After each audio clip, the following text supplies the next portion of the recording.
ketika dia katakan makanlah roti itu seperti jelai yang bundar dan harus membakarnya di atas kotoran manusia yang sudah kering di dalam. Berarti ini Yesus yang memerintahkan ini.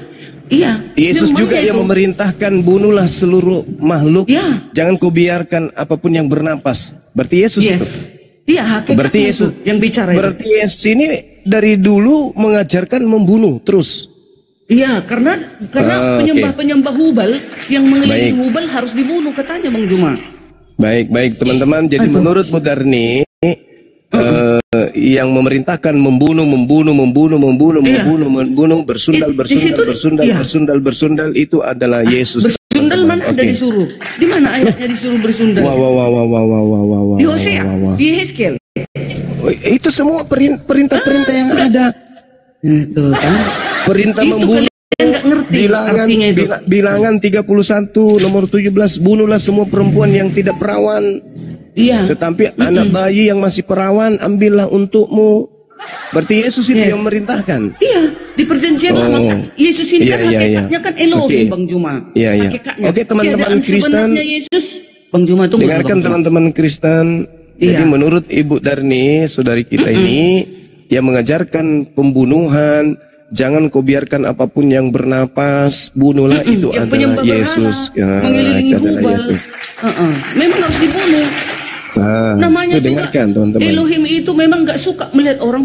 Dia kan pencemburu. Dia mana suka dia itu disaingi kan seperti itu. Makanya di perjanjian lama yang penyembah Hubal, yang mengelilingi Hubal berhala, itu wajib dibunuh. Sama anak-anaknya semua harus dibasmi. Luar biasa, makanya sekarang diciptakan neraka. Untuk apa neraka itu? Untuk orang-orang yang penyembah Hubal tadi dan yang menolak Yesus Tuhan dan Juru Selamat. Itu kami di Kristen. Itu. Udah aku jawab ya. Termasuk Yesus yang mengajarkan membunuh orang-orang yang mengajarkan pindah dari ajarannya gitu. Yang jelas di dalam perjanjian lama semua itu firman ketika Elohim. Di dalam ulangan 13 nomor 8 nomor 9, ketika ada orang bapakmu, ibu kandungmu, bapak kandungmu, saudara kandungmu, ketika mereka mengajak kamu berpindah dari agamamu, maka bunuhlah pertama-tama tanganmu sendiri yang bergerak untuk membunuh dia, kemudian seluruh rakyat melemparinya dengan batu sampai mati. Itu Yesus yang memerintahkan itu. Yang jelas semua penyembah Hubal harus dibunuh. Itu firman Tuhan. Dulu memang seperti itu Elohim. Setelah menjadi manusianya Yesus di perjanjian baru. Setelah menjadi manusianya firman itu turun ke bumi, maka dia mengajarkan kasih. Nah itu dia. Kalau di perjanjian lama dia sudah berbicara. Itulah jadi setelah dia puas membunuh, baru tampil mengajarkan kasih gitu ya. Bukan puas membunuh Bang Juma. Itu coba Bu Darni, ulangan 13:15. Maka bunuhlah dengan mata pedang penduduk kota itu, dan tumpaslah dengan mata pedang kota itu segala isinya dan hewannya. Ini Yesus yang perintahkan. Iya, itu hakikatnya Elohim itu. Hewan ini apa salahnya? Sebenarnya. Hewannya apa salahnya? Ya karena itu menurutnya di sekeliling itu sudah memang kotor gitu. Harus dibersihkan. Hewannya juga termasuk. Hewannya juga. Iya, kalau sudah perintahnya seperti itu Bang Juma, mana bisa kita sangkal? Alah. Kan serupa dengan di Al-Quran pun ada Bang Juma. Kalau yang di dalam 1 Samuel 15 nomor 3, pergilah sekarang, kalahkanlah orang Amalek, tumpaslah segala yang ada padanya, janganlah ada belas kasihan kepadanya, bunuhlah semuanya, laki-laki maupun perempuan, anak-anak maupun kanak-kanak yang menyusui, lembu maupun domba dan maupun keledai, itu dibunuh semua. Itu Yesus yang perintahkan bunuh bayi-bayi itu. Iya, hakikat Yesus ini yang memerintahkan itu. Keadaan sebenarnya Yesus kan Elohim. Berarti sebenarnya Yesus ini adalah kejam kali ya. Bukan kejam, memang begitu di perjanjian lama. Iya, karena anak-anak bayi disuruh bunuh. Iya. Mati. Karena ibaratnya keturunan penyembah mengelilingi dewa Hubal itu Bang Juma, berhala ibaratnya. Anak-anak kecil yang tidak tahu apa-apa. Anak-anak kecil. Memang begitu. Anak bayi. Iya Bang Juma, karena itu sudah dianggap keturunan yang kotor gitu ibaratnya. Hewan-hewannya juga. Iya, kan dianggap sampah itu semua sudah kotor. Jadi harus dibersihkan kan begitu. Yesus, begitu kejamnya di kau Yesus. Alamak. Oke, saya rasa cukup Bu Darni, kita udah paham. Tambah dikit Ustaz, boleh? Iya, silakan. Bu Darni, apakah 15 terjadi 185. Bu Darni, mohon maaf, saya minta klarifikasi. 185. Iya, 185 selalu. Oh, Bu Darni. Iya Bang, iya Pak Anggun. Selanjutnya. Bu Darni, boleh saya nanya Pak Bu Darni? Oh. Apakah yang hari kami lihat ada satu komunitas yang membun-bun juga menggenosida itu juga perintah Elohim yang sama ya? Iya, yang di perintah Yesus, lama. perintah Yesus. Oh, perintah Yesus Betul ya, itu. perintah Yesus. Hakikatnya Yesus lah yang memerintahkan itu, yaitu Elohim. Berarti itu. termasuk Yesus yang memerintahkan orang-orang untuk membunuh dirinya. Orang-orang yang membunuh Yesus gitu. Iya, itu kan termasuk Yesus. memang sudah begitu perjalanannya harus terjadi. Berarti Yesus juga yang memerintahkan orang-orang ini, memerintahkan iblis merasuki Yudas supaya berkhianat agar dia mati, gitu. Hakikatnya itu. Betul. Makanya Trinitas. Jadi kalian harus mengerti. Iya. Oh, berarti ini ada sandiwara, semua serba sandiwara. Yesus yang memerintahkan. Kan sekarang Bang Juma, Yesus kan sudah berada di surga kan, udah kembali dia ke asalnya. Karena pada mulanya dia kan bukan manusia, pada mulanya adalah firman bersama-sama dengan Elohim.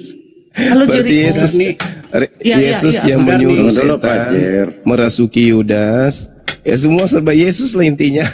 Hakikatnya memang iya.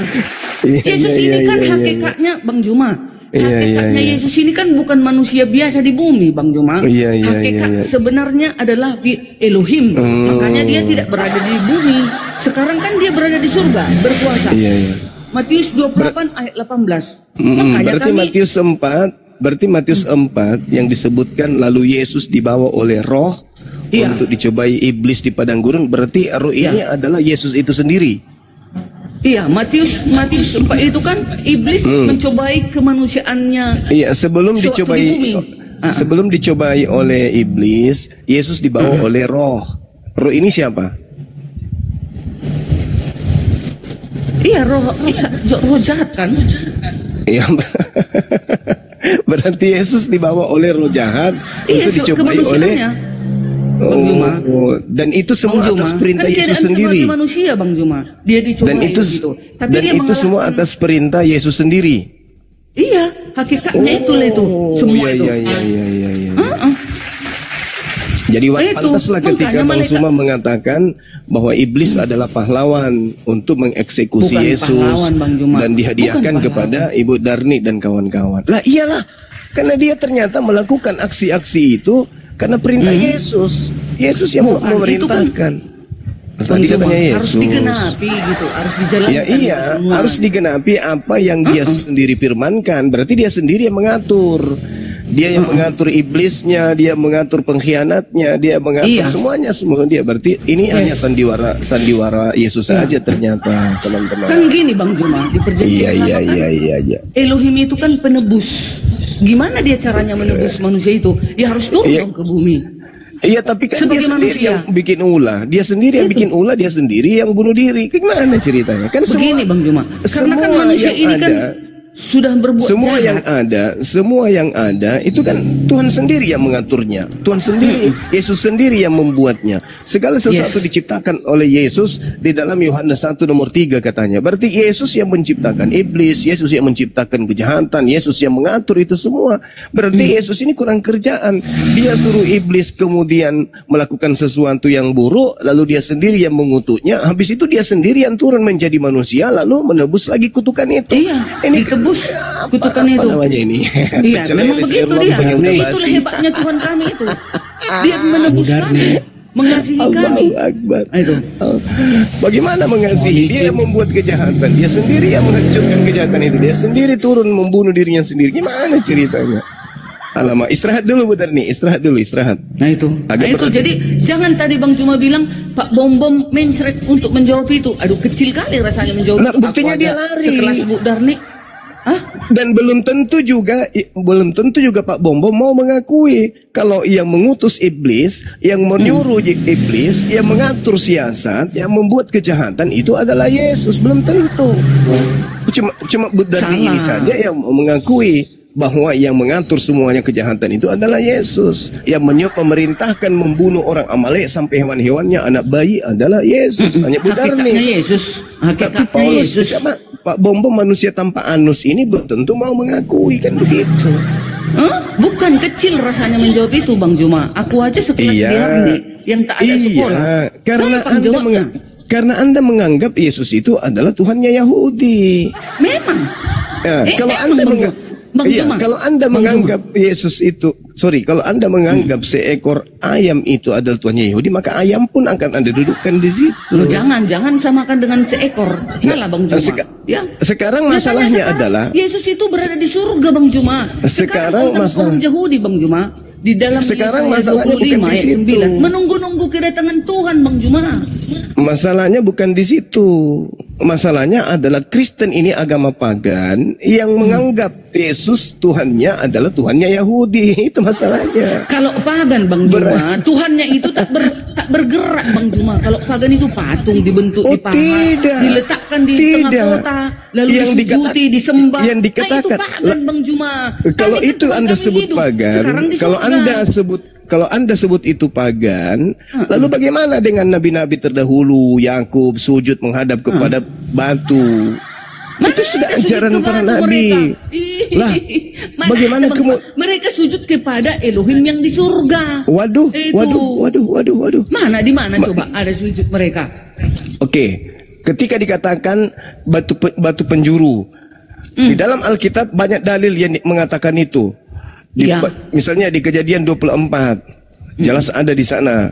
Kemudian diceritakan lagi dalam Kejadian 22, Keluaran 4, bagaimana mereka kemudian mengambil batu. Bahkan di dalam kitab Yesaya, di Yosua 14, mereka mengangkat batu untuk menjadi saksi di hadapan Allah. Itu Yakub meminyaki batu, lalu disimpannya, kemudian lalu sujud menghadapnya. Daniel, semuanya termasuk Daud, mereka menghadap ke bait suci, di mana bait suci itu ada batu. Itu yang dimaksud pagan itu, Budarni.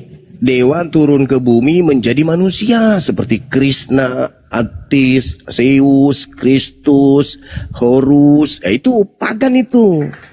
Kalau Anda mau lihat kepagangan Kristen, coba Anda lihat di dalam Filipi 2 nomor 6, nomor 7, nomor 8. Apa yang dikatakan di sana? Dewa tidak mempertahankan kedewaannya, melainkan mengosongkan diri dan turun menjadi manusia dan mati di atas tiang salib. Itu pagan, jelas pagan itu. Itu jelas-jelas pagan. Theos mengosongkan dirinya, tidak mempertahankan kedewaannya, melainkan mengosongkan dirinya dan mengambil rupa manusia dan menjadi sama seperti manusia, lalu taat, bahkan taat sampai mati di atas salib. Itu pagan. Bang Juma, mana coba itu, Tuhannya Yahudi? Coba Anda, Bang Juma, begini, yang pagan-pagan habis ini Ibu bicara. Pertanyaan saya, adakah berjanji akan datang, Bang Juma? Pagan-pagan begini, pertanyaan saya begini, Bu Darni. Coba Anda tunjukkan dalil di kitabnya orang Yahudi. Elohim mengosongkan dirinya, lalu turun menjadi manusia. Itu bisa saya baca di mana? Silakan. Dia sewaktu Elohim berbicara kepada Musa dari langit. Nah, itu sudah dari langit. Yang saya tanya, Tuhannya Yahudi di apa? Di Taman Getsemani itu. Yang saya tanya, mengosongkan diri lalu turun mengambil rupa manusia, itu di mana dalilnya? Kan datang kepada Samuel, Bang Juma. Iya, dia lahir. Elohim itu datang. Dia lahir. Siapa nama ibunya pada saat itu? Ya, tapi seperti itu dia datang di tidak perjanjian bisa. lama. Itu Elohim kami di perjanjian baru. Elohim kami itu Tuhannya Yahudi. Dia datang Tuhannya sebagai Yahudi. manusia. Tuhannya Yahudi, jangan Anda bawa-bawa, Bu Darni. Tuhannya Yahudi itu laisa kamislihi syai, tidak serupa dengan makhluk. Di dalam kitabnya orang Yahudi Yesaya 43 nomor 10, engkaulah saksi-saksiku, tidak ada Tuhan yang dibentuk sebelum aku dan tidak ada Tuhan dibentuk setelahku. Sedangkan Tuhan pagan dibentuk. Tuhan Anda itu Yesus dibentuk dalam bentuk daging, dalam bentuk manusia. Itu pagan, jelas. Bang Juma, yang dibentuk itu maksudnya kayak membuat patung dipahat. Oh tidak, tak bernyawa, tak bernyawa. Yang dibentuk, gitu, Bang Juma, yang itu dibentuk pagan. itu jelas dibentuk. Apakah Tuhannya Yahudi sebelum dia turun menjadi manusia dia adalah manusia? Tidak. Oh, tidak. 2 Samuel 7:22, Tuhannya Yahudi tidak serupa dengan manusia. Itu dalil. Nah, sedangkan Tuhan Anda yang adalah dewa ajaran Roma turun ke bumi sama seperti Krishna. Itu meniru ajaran Trimurti. Mitra teis ketika turun kemudian ke bumi ada Horus, ada Zeus, ada Attis. Nah, kalau di Roma ada namanya Kristus. Itulah yang kalian sembah. Sedangkan Nabi Abraham, Nabi Musa, Nabi Daud, Nabi Salomo, Yesus sendiri tidak pernah mengajarkan Tuhan turun ke bumi menjadi makhluk. Gak ada itu. Yesus apakah dia makhluk? Dia ada Tuhan, mengaku Tuhan? Tidak. Yohanes 8:42 Bu Darni, kalau Anda baca di sana apa kata Yesus? Aku datang dan keluar dari Bapa, dan aku datang bukan atas kehendakku sendiri. Jelas itu. Berarti Yesus ini membantah Filipi 2. Filipi 2 mengatakan, aku datang menjadi manusia, aku sendiri yang datang menjadi manusia. Tapi Yesus bantah dalam Yohanes 8:42, bukan aku sendiri yang mau menjadi manusia. Aku sama aja dengan Bang Suma. Bang Suma bukan maunya sendiri datang menjadi manusia. Seketika aja lahir dan menjadi Bang Suma. Begitu juga Yesus seketika aja lahir dan menjadi Yesus, lalu diberi kekuatan, diberi mukjizat, diberi tanda-tanda. Nah, itu jadi kalau saudari Bu Darni yang saya cintai dan saya sayangi ini mengatakan bahwa Tuhannya Yahudi turun menjadi Yesus, itu ibu sedang memproklamirkan, sedang mempromosikan Tuhannya Romawi kuno yang turun menjadi Zeus, Hercules jadi Zeus. Itu, tapi supaya ajaran ini kemudian bisa menyebar ke seluruh dunia, maka diambillah terjemahan kitabnya Yahudi untuk menutupi sampul agama pagan tersebut. Begitu Bu Darni. Udah ya? Silakan. Aku. Ya. Jadi kan tadi kan Bang Juma bilang, aku tidak dapat berkata-kata dari diriku sendiri. Aku datang daripada Elohim. Aku datang kan gitu? Bukan atas kehendakku. Iya, aku datang bukan atas kehendakku. Iya. Lalu atas kehendak siapa? Itu kan kehendak hakikatnya yang menurunkan Yesus. Nah, sekarang Tuhan itu dalam dirinya ada berapa kehendak? Iya, di dalam Yesus. Iya, ada berapa kehendak di dalam Yesus? Satu. Itulah dia datang ke bumi ini. Kehendak yang satu ini tidak berkehendak menjadi manusia. Ayo. Aku datang menjadi manusia bukan atas kehendakku. Andaikan saja Yesus itu adalah sang Elohim itu sendiri, maka Yesus berkata, aku datang karena kehendakku sendiri. Aku menjadi manusia karena kehendakku sendiri. Itu baru cocok dengan Filipi 2. Filipi 2 nomor 6, nomor 7, nomor 8. Tuhan mengusungkan dirinya sendiri untuk mengambil rupa manusia. Tapi faktanya Yesus mengatakan, aku menjadi manusia bukan karena kehendakku. Berarti atas kehendak siapa anak Maria ini ada? Iya. Atas kehendak Bapa pencipta. Hakikatnya atas kehendak hakikat. Dengar Bang Juma, Yesaya 43:11. Akulah Tuhan dan tidak ada juru selamat selain daripadaku. Ya iya memang. Maka juru selamat ini, juru selamat itu adalah aku juga. Akulah dia juga. Gimana ceritanya? Yesus ini adalah utusan. Di dalam kitabnya orang Yahudi dikatakan, bukan duta, bukan utusan, tetapi aku sendirilah yang menebus mereka dalam setiap kesesakan. Yesaya 63 nomor 9. Mari kita buktikan, apakah ucapan Elohim ini salah atau ucapan ini benar. Dikatakan dalam segala kesesakan, bukan seorang utusan, melainkan aku sendiri yang menyelamatkan mereka. Akulah yang menebus mereka. Nah sekarang kita tanya Yesus, Kita tanya Yesus, kamu itu siapa Yesus? Bisakah kamu berbuat apa-apa dari dirimu sendiri? Oh, nggak bisa. Berarti Yesus ini hanya utusan. Makanya di dalam Kisah Para Rasul 2 nomor 22 dikatakan apa? Orang Israel harus tahu, yang kumaksud adalah Yesus dari Nazaret, seorang yang ditentukan oleh Elohim untuk melakukan mujizat tanda-tanda melalui perantaraan Yesus. Seperti yang engkau tahu. Berarti Yesus melakukan segala mukjizat sebagai alat aja. Dia sebagai utusan, tapi sejatinya bukan dia. Yang ada di belakang dialah yang menyelamatkan. Bukan Yesus yang menyelamatkan, tapi yang di belakang dialah yang menyelamatkan. Bukan Yesus yang membangkitkan orang mati, tapi yang di belakang Yesuslah yang membangkitkan orang mati. Bukan Yesus yang bermujizat, tapi yang di belakang Yesuslah yang bermujizat. Yesus mengatakan apa? Yohanes 4 nomor 34. Makananku adalah melakukan apa yang diperintahkan oleh Bapa untuk aku kerjakan. Yohanes 5 nomor 36. Ada kesaksianku yang lebih penting dari kesaksian Yohanes, bahwa semua mujizat yang aku lakukan, kesaksian itulah, pekerjaan itulah, mujizat itulah yang bersaksi bahwa Bapa yang telah mengutus aku.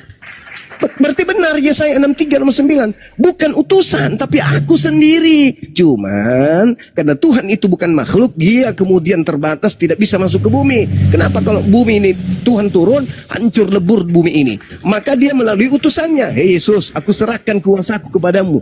Kamu bangkitkan dia. Melalui engkau aku bangkitkan dia, dan seterusnya. Itu baru betul. Jadi Tuhannya Yahudi yang melakukan mukjizat, yang melakukan kemahakuasaannya melalui perantaraan utusan. Nabi Musa, Nabi Abraham, semuanya melalui itu. Tapi yang bergerak di situ sebenarnya adalah Tuhannya orang Yahudi, Tuhannya Abraham, Ishak dan Yakub. Itu yang betul. Kecelakaan bagi kalian karena kalian mengambil ajaran bukan dari Yahudi. Ajaran yang kalian ambil itu dari Romawi melalui penjajahan Belanda. Kelirunya itu di situ, Bu. Silakan dilanjut dulu. Saya ada telepon dari Pak Prabowo. Silakan. Pak Prabowo. Lanjut dulu. Yesaya 43 ayat 12. Akulah yang memberitahukan, menyelamatkan dan menggambarkan, dan bukannya Allah asing. Ini Allah asing huruf kecil. Yang ada di antara kamu, kamulah saksi-saksiku, demikianlah firman Tuhan, dan akulah Elohim. Yesaya 43 ayat 10. Aku tetap dia juga, katanya. Selalu dia mengatakan, aku tetap dia juga, akulah juru selamat. Tidak ada juru selamat selain daripada aku. Malaikat Elohim mengatakan, yang lahir itu adalah juru selamat.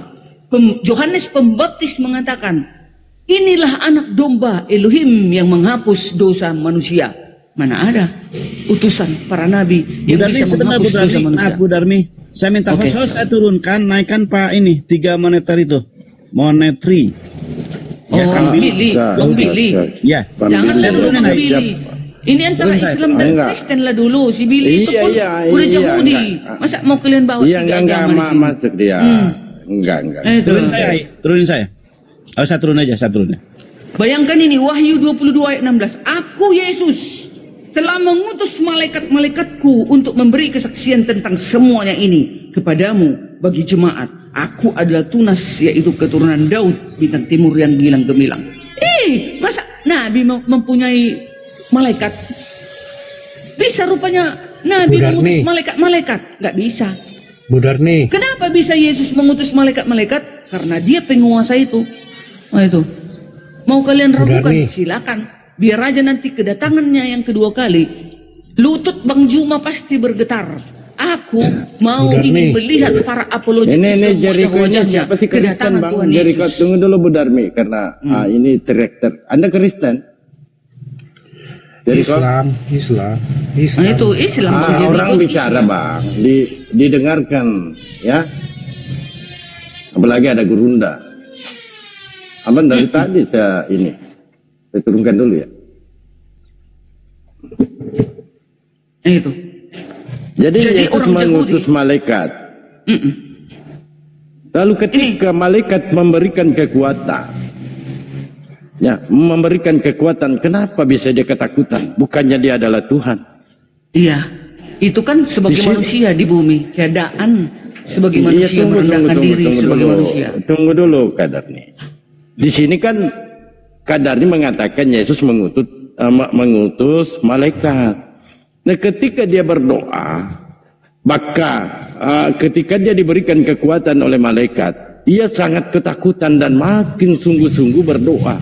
Pelunya menjadi seperti titik-titik darah. Dan kok bisa Tuhan yang mengutus malaikat yang memberikan kekuatan? Kenapa Tuhan ini ketakutan? Bukannya dia utusannya? Lalu ketika kita membawa Yesaya 43, kan jelas di situ tidak akan berubah. Akulah Tuhan dan tidak ada juru selamat selain daripadaku. Akulah yang memberitahukan penyelamatan dan mengabarkan, dan bukan Allah asing yang ada di antaramu.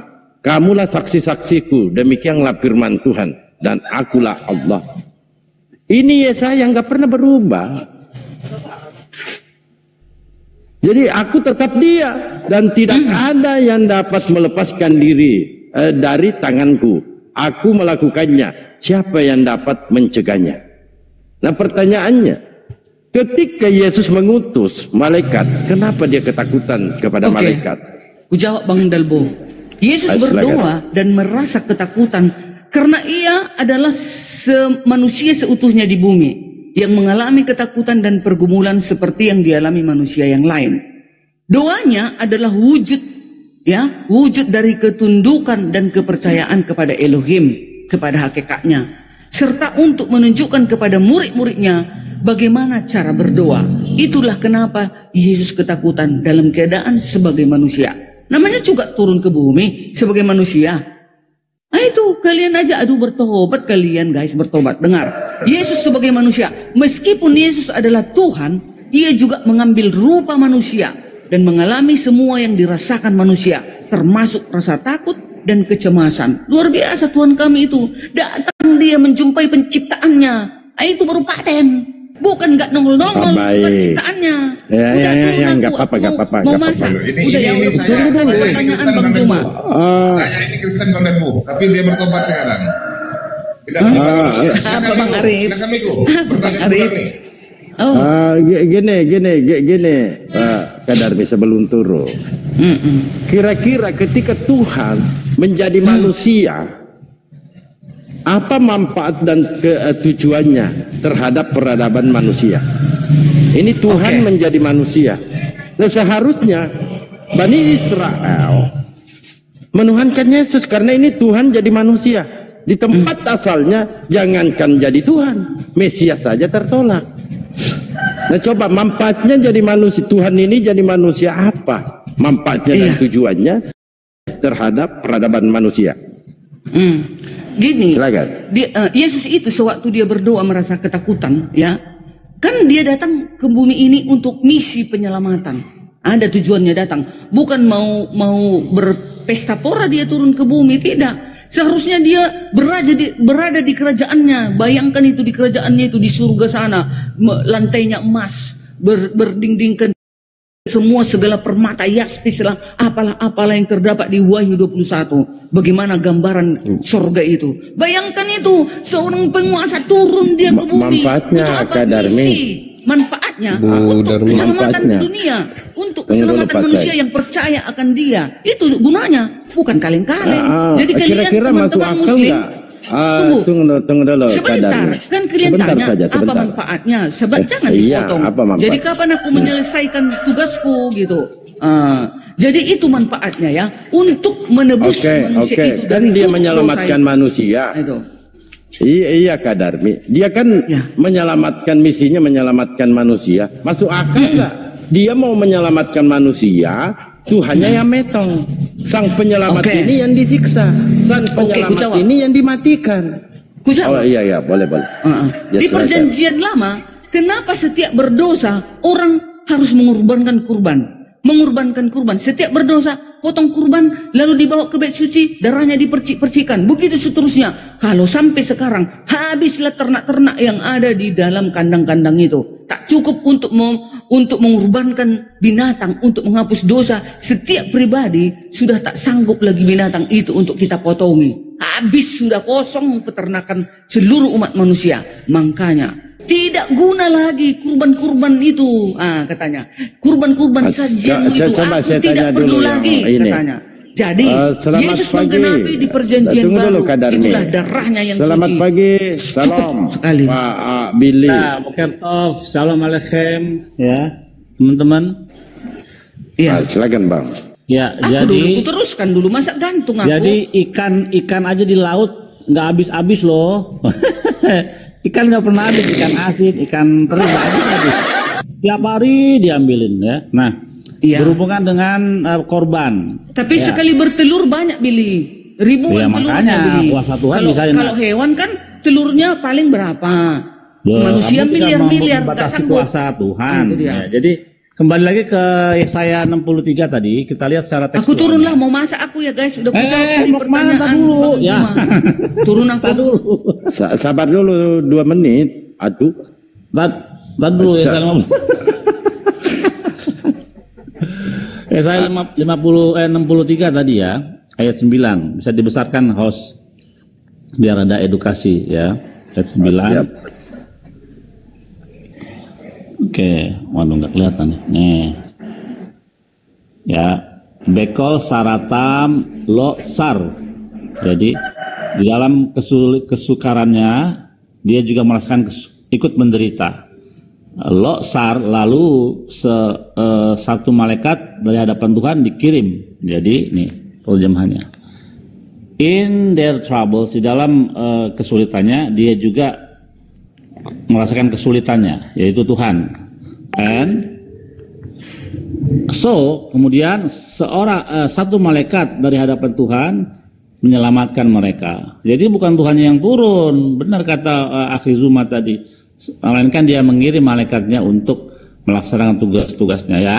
Jadi udah jelas sini teks Ibrani dan juga terjemahannya. Jadi bukan Tuhan yang turun, tapi malaikat yang diutus oleh Tuhan. Nah, memang kejam terjemahan Lembaga Alkitab Indonesia ini. Nah, Tuhan yang turun. Jadi semua orang Kristen, bahkan sampai pendeta siapa namanya Joshua Tewu itu kecelek ketika ketemu dengan Pera Istar kemarin waktu dulu ya.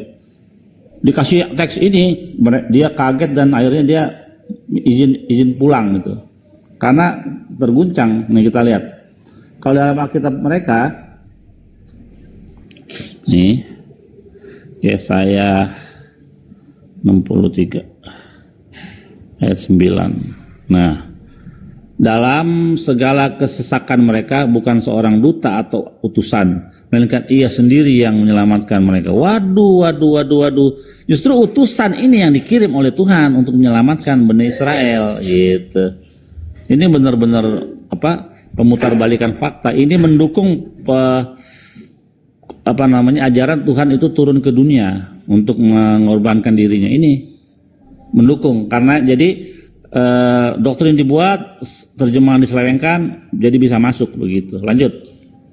Insyaallah ya, luar biasa Bang Bil ya, memberikan edukasi terhadap Kristen-Kristen yang selalu menuhankan manusia.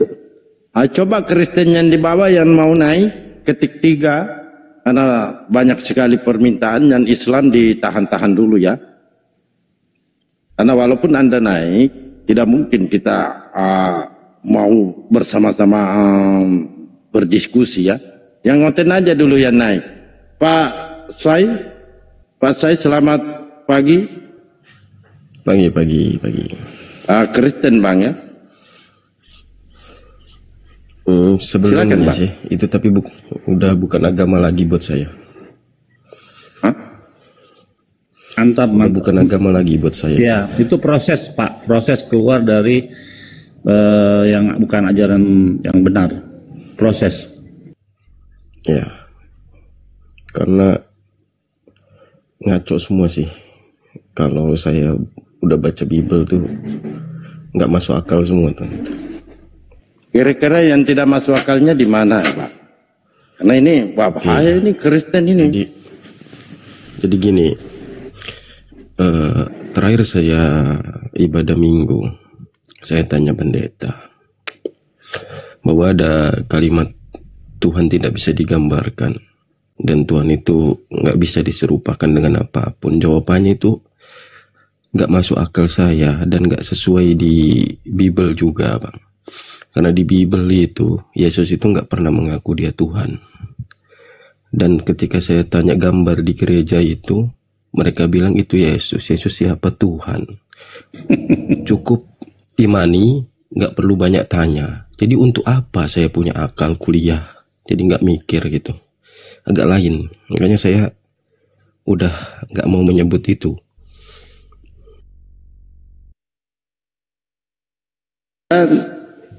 Nggak percaya. Lalu selanjutnya mau apa, Bang? Mau jadi Yahudi? Ada Bang Billy? Enggak sih. Sebenarnya saya mau nanya Bu Darni tadi itu aja. Kalau dia masih nganggap Yesus itu Tuhan, minta ayatnya aja saya. Di mana dia ngomong Tuhan? Itu aja. Yohanes 13:13, Bang. Yohanes 1 nomor 1 kan itu nanti dalilnya.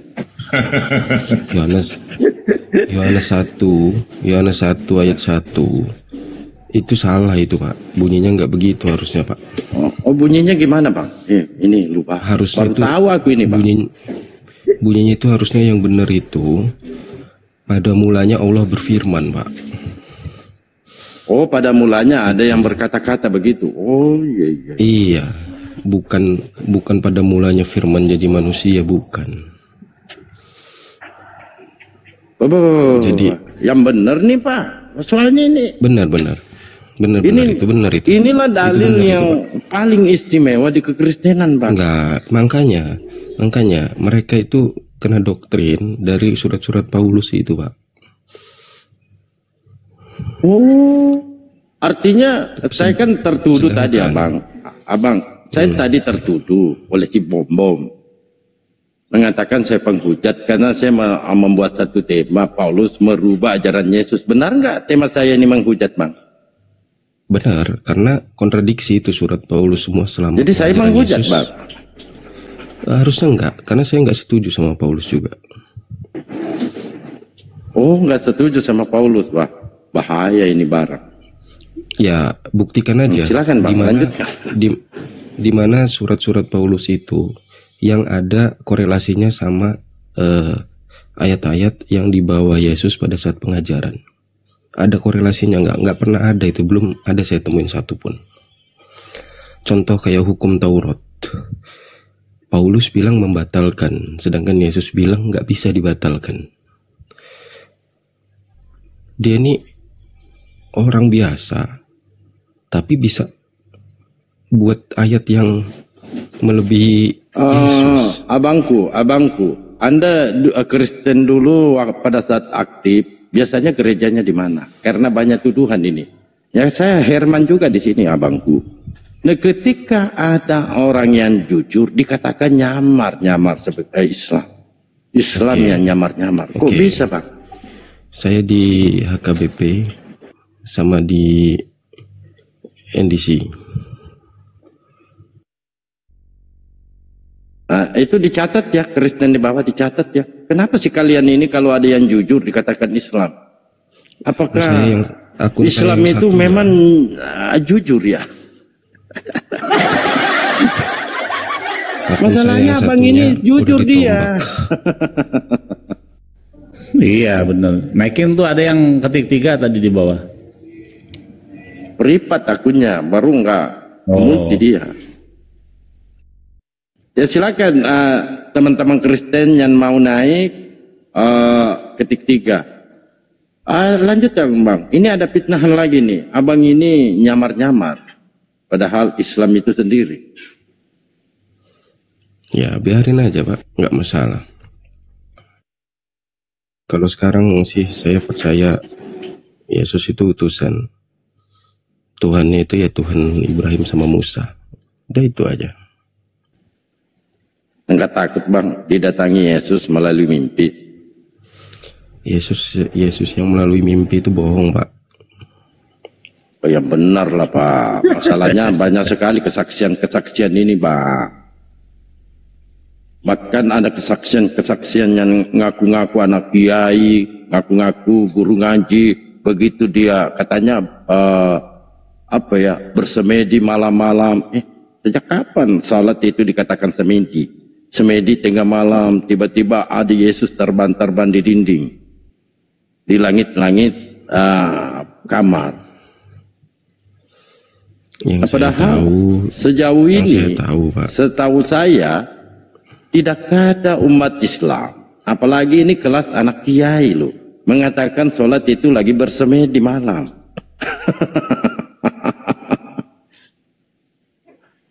Coba Pak. Oke, yang saya tahu itu Yesus itu anaknya Bunda Maria, itu aja. Selain itu enggak saya anggap Yesus.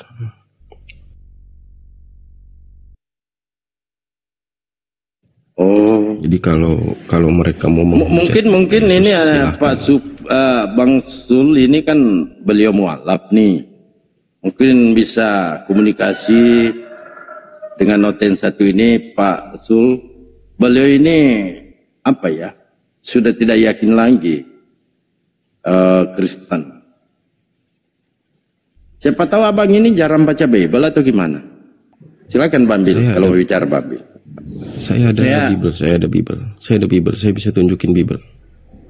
Jadi Yesus itu tidak pernah ada di dalam kitab Yesaya, Zakaria, semua dari semua kitab tanah atau perjanjian lama tidak pernah nama Yesus itu tertulis, itu pertama. Ya, kedua, secara nubuatan pun tidak ada satupun. Silakan teman-teman Kristen yang mau naik Yesaya 9, Yesaya 7, Yesaya 53, Zakaria 12, silakan. Tidak pernah ada Yesus tertulis namanya, dan juga tidak pernah ada nubuatan tentang Yesus yang bisa nyambung ke dalam tekstual dan konteks perjanjian lamanya. Nggak ada itu. Kalau kita baca teksnya sendiri.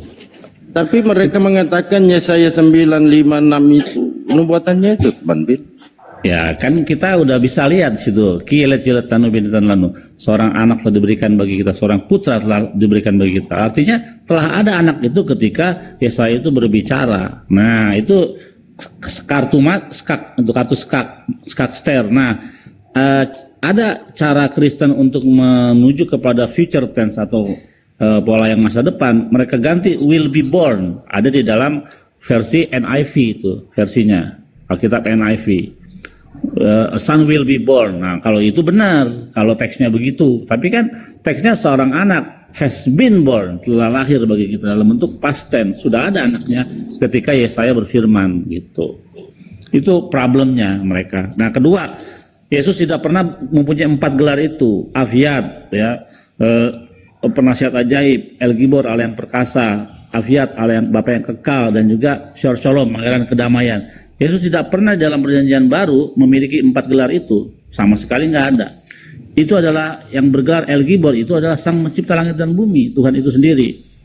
Nah itu nggak pernah ada julukan itu pada Yesus. Itu diasumsikan oleh mereka, harapan mereka merujuk kepada Yesus. Lihat tadi kan akal-akalan mereka, Yesaya 63 katanya, bukan seorang duta atau utusan, tapi dialah sendiri yang turun. Waduh, kita baca teks asli, dia mengirim satu malaikat ya untuk menyelamatkan mereka, Bani Israel pada waktu itu. Jadi itu adalah utusan yang dikirim, yaitu malaikat, bukan Tuhannya turun gitu. Silakan teman Kristen kalau yang mau berdiskusi naik. Ya silakan diketik. Waalaikumsalam. Silakan yang Kristen mau naik, ketik angka 3 sesuai dengan apa itu ya, Tritunggal. Ketik angka 3. Yang Islam dulu ya tahan-tahan lah. Ya lanjut Bang Sul. Iya, saya gini Bang Bendalbo sama Bang Billy ya. Kalau saya pribadi ya Bang, kalau pada waktu itu ya saya tidak terlalu Ya. Pagi semua. Pagi. Ya. Saya tidak mempermasalahkan ya kalau misalnya Tuhan itu jadi manusia, nggak akan kita permasalahkan gini. Tapi yang menjadi satu problemnya begini, ketika Tuhan sudah jadi manusia dan apapun itu, jangan sampai Tuhan itu kehilangan esensinya sebagai Tuhan. Nah gini, teman-teman Kristen ini kan selalu mengikuti logika ayat Yohanes 1 nomor 1 turun sampai ke Yohanes 1 nomor 14. Nah ini yang teman-teman Kristen yakini bahwa firman itulah yang telah menjadi manusia. Nah firman ini kan mengandung kata Tuhan. Kalau misalnya Tuhan itu sudah jadi manusia, harusnya Tuhan tidak akan pernah kehilangan esensinya sebagai Tuhan. Nah, yang menjadi problem di sini adalah Yesus sendiri yang diklaim sebagai firman atau Tuhan yang berteofani menjadi manusia, ini malah bergantung kepada sosok yang lain. Nah, ini salah satu problem yang paling besar. Kenapa saya katakan seperti itu? Teman-teman Kristen ketika menganggap bahwa Yesus itu adalah sang Bapa itu sendiri, oke, nggak jadi masalah. Tapi bisa nggak Yesus itu melakukan semuanya sesuatu itu tanpa melibatkan sosok Bapa? Pasti nggak bisa. Karena kenapa? Berarti ada dua sosok di sini. Nah, karena kalau kata hakikat itu kan adalah dalam bentuk keadaan yang sebenarnya. Nah, keadaan yang sebenarnya yang mana yang teman-teman Kristen maksud ini? Nah, itu yang menjadi problem. Karena kenapa? Ini kalau kita mau mengacu kepada perjanjian lama, okelah bahwa Tuhan itu bukan manusia dan bukan anak manusia. Nah, ketika di perjanjian baru, ini malah berubah dan meyakini bahwa dia yang turun menjadi manusia. Sementara di dalam 1 Timotius 6 nomor 16, Tuhan tidak bisa dilihat, bahkan mata manusia tidak bisa menjangkau. Nah, ini yang menjadi problemnya buat teman-teman Kristen. Prinsip saya pribadi, waktu saya masih di iman Kristen pada waktu itu, saya nggak permasalahkan Tuhan saya jadi manusia, nggak jadi masalah. Tapi yang menjadi problem, tanda tanya besar, kenapa dia kehilangan esensinya sebagai manusia, sebagai Tuhan. Ini yang jadi problem. Nah, silakan teman-teman Kristen, jelaskan sedemikian rupa, kalau teman-teman Kristen mengikuti ayat yang di dalam Bible, yang diklaim sebagai Tuhan itu telah berteofani menjadi manusia. Lanjut. Silakan giliran Anda, Longor. Saya pikir namanya Longor. Lagang, silakan. Bang, ini kalau saya dalam kitab ya, kalau untuk India, dia bahasa India, saya juga nggak mengerti siapa Tuhannya. Kalau Cina Buddha, bahasa Cina, saya nggak tahu siapa Tuhannya. Itu juga Al-Quran ya Bang, saya nggak tahu baca, saya nggak tahu siapa Tuhannya ya. Jadi untuk ini membahas ini Bible ya. Kalau Bible bahasa Indonesia, saya bisa memahami, saya bisa mengerti dan saya bisa melakukannya. Jadi untuk hal ini dia pakai bahasa Indonesia ya. Silakan, nggak apa-apa. Nah, dalam hal ini temanya Paulus merubah ajaran Yesus. Itu kalau kerjanya orang Kristen itu ya Bang, dalam pelayanan orang Kristen. Untuk hal itu ya, untuk temanya ini dia nggak ada dalam Bible ya. Jadi konteksnya itu dia udah lari ya. Paulus merubah ajaran Yesus. Kok lari Bang? Silakan. Itu benar Bang. Itu benar, temanya itu benar itu, Pak Lagang. Temanya benar itu, saya setuju. Memang merubah. Dapat di mana itu ya? Memang merubah Pak. Coba Bapak buktikan itu, Bapak buktikan. Nah, sekarang saya tanya terdapat di mana itu ya? Kalau dalam Bible. Baik. Izin dulu teman-temannya, izin dulu ya. Gini, Bang. Yesus mengajarkan Taurat bukan Bang? Saya tanya dulu Bang, Yesus mengajarkan Taurat bukan? Sebagaimana ketika ada pemuda. Tema ini terdapat di mana dalam di mana ya? Iya, nah ini betul lah Bang. Dalam Bible. Iya betul, dalam Bible saudara. Ketika ada seorang pemuda yang bertanya kepada Yesus, Guru, perbuatan baik apa yang harus aku perbuat supaya aku dapat memperoleh hidup kekal? Enggak Bang, ini tema dulu Bang. Paulus iya tema, sabar. Pasal berapa itu? Ya nanti di Matius 19. Matius 19 ayat berapa ya? 16 dan seterusnya. Matius 16 19 Paman. Sabar dulu lah, supaya Anda tahu di mana perubahannya. Ya enggak, paham enggak Pak? 19 ayat berapa ya? 16. Tunggu dulu, saya kelarkan dulu, nanti kamu bantah. Di mana perubahannya? Ada seorang datang kepada Yesus dan berkata, Guru, berbuatlah baik. Sabar dulu, gimana bisa tahu? Bang, enggak tertulis Bang, Paulus merubah ajaran Yesus di situ. Belum, ini ajaran Yesus saya jabarkan ya? Bang. Ini ajaran Yesus saya jabarkan. Nanti enggak Bang, kalau kita mengupas suatu tema Bang, harus saya yang Bang Dalbo. Bible terdapat di mana? Sabar dulu Bang. Bang, saya jabarkan dulu ajaran Yesus. Ketika pemuda bertanya kepada Yesus, Bang, itu keluar dari topik, Bang. Ini yang Paulus merubah ajaran Yesus. Oke, yang membatalkan Taurat itu siapa? Keluar dari topik. Iya, yang membatalkan Taurat siapa? Bang, itu saya tahu jawab, tapi yang membatalkan Taurat siapa? Kan Yesus mengajarkan Taurat. Terdapat di mana itu? Terdapat di mana dulu? Paulus membatalkan Taurat. Apakah pernah Yesus mengajarkan dengar sabar? Kenapa tidak bisa sabar? Ya, jawab dulu. Silakan Bang, silakan. Baik. Jangan pakai cacimpita, Bang. Belajar mendengar. Nah, saya terangkan itu, ini ajaran Yesus. Ketika pemuda itu bertanya, bagaimana cara untuk mendapatkan hidup kekal?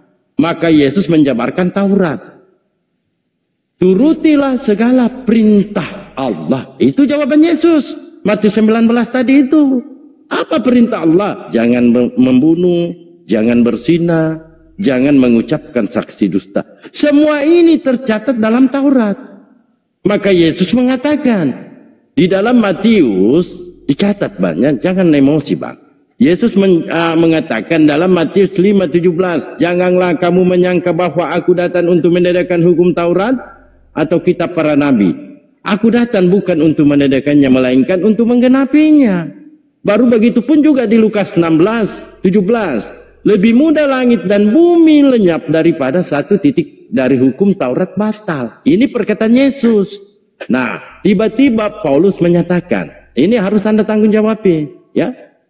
Di 1 Korintus, di Efesus 2:15, sebab dengan matinya sebagai manusia ia telah membatalkan hukum Taurat dengan segala perintah dan ketentuannya. Kira-kira ketika ada narasi seperti ini yang dituduhkan terhadap Yesus melalui Paulus, pernah nggak Yesus memberikan konfirmasi bahwa dengan matiku batallah hukum Taurat itu? Pernah nggak, Bang? Yesus mengatakan Taurat itu dibatalkan. Silakan, Bang. Apa pertanyaannya, Bang? Pertanyaan yang di bawah ini, host, kasih narasumber, Bang. Saya buka komal, saya juga narasumber. Nah, pertanyaan saya, ada nggak konfirmasi dari Yesus bahwa dengan matinya Yesus Taurat telah dibatalkan? Bang, Yesus itu punya murid-murid. Saya nggak nanya muridnya, Bang. Saya nggak nanya muridnya. Seterusnya. Jadi pahami pertanyaannya. Saya nggak nanya murid. Ada nggak konfirmasi dari Yesus bahwa dengan matiku, kata Yesus, Taurat sudah batal?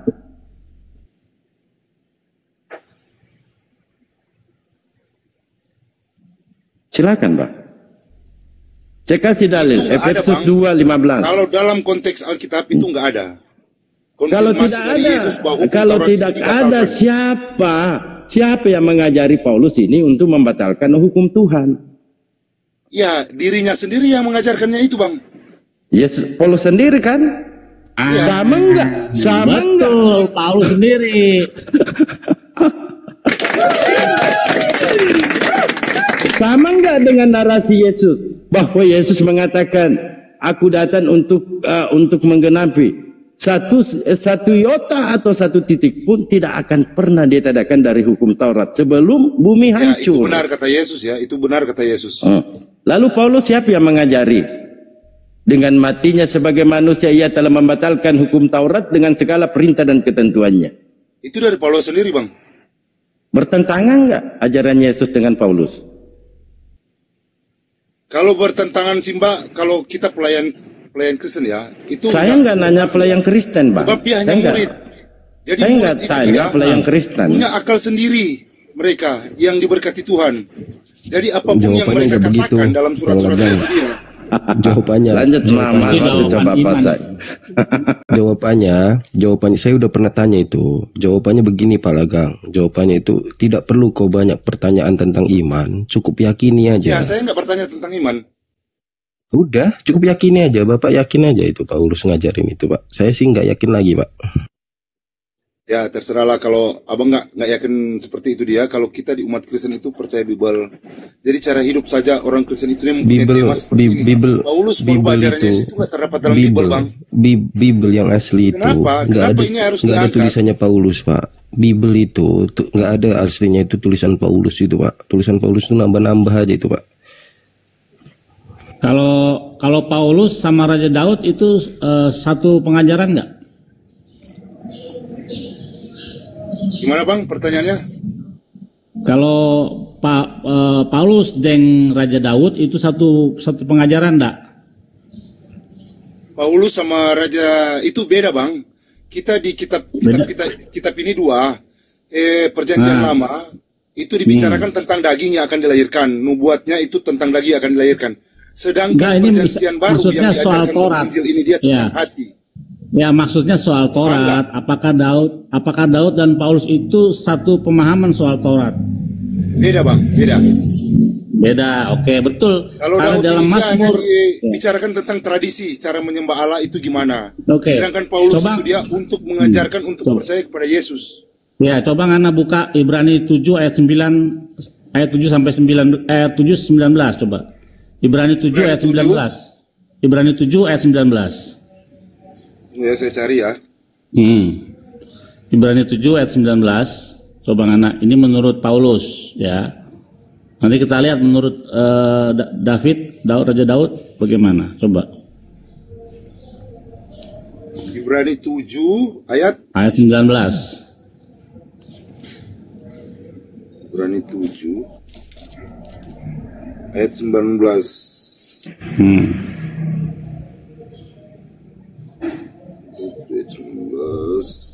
Bunyinya, sebab hukum Taurat sama sekali tidak membawa kesempurnaan. Tapi sekarang ditimbulkan pengharapan yang lebih baik, yang mendekatkan kita kepada Allah. Oke, sekarang Ngana buka itu Mazmur 19 ayat 7, dibalik. Jadi ini secara kebetulan ya, terbalik memang. Dan memang bang, bahan renungan ini dia berapa ayat ya?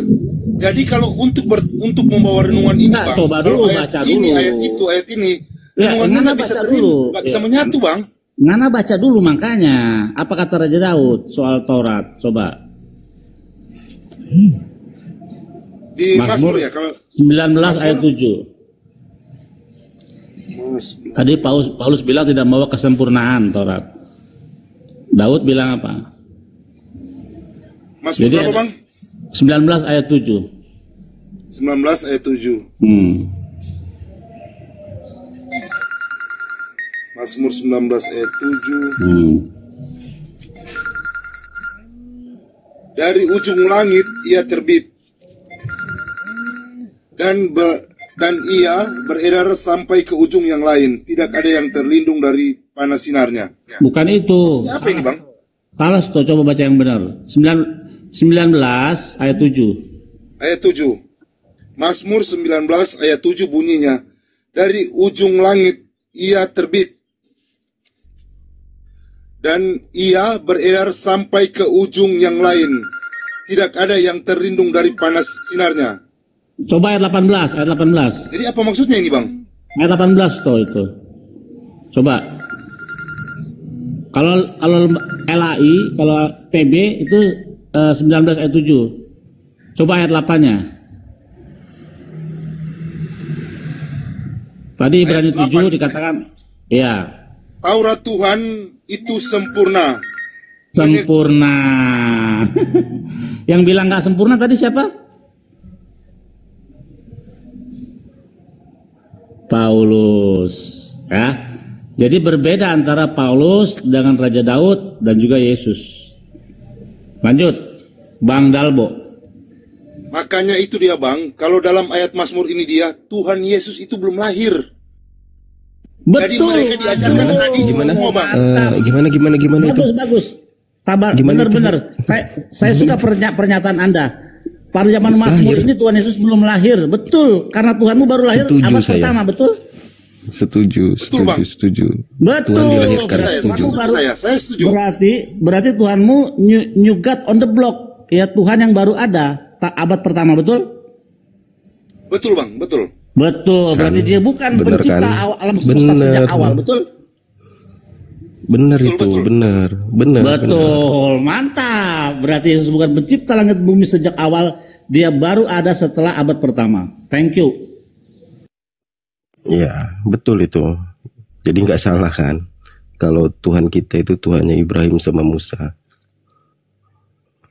Ya betul. Sebab dia nggak berkata dia pernah menciptakan langit dan bumi. Dia nggak berkata-kata seperti itu, Bang. Iya. Di Bible kita ada. Di Bible Sudah ada, mulai Bang. ke arah kebenaran itu. Lanjut. Ya. Jadi yang ia ajarkan tentang kebenaran itu dia, Bang. Dari Allah yang sejati dan dia.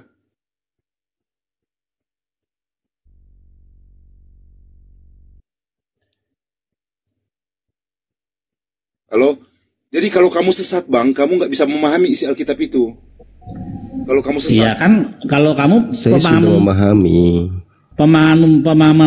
pemahamanmu begitu, Yesus itu baru ada, itu kamu bertentangan seluruh Kristen yang ada loh. Iya. Bertentangan gimana, Bang?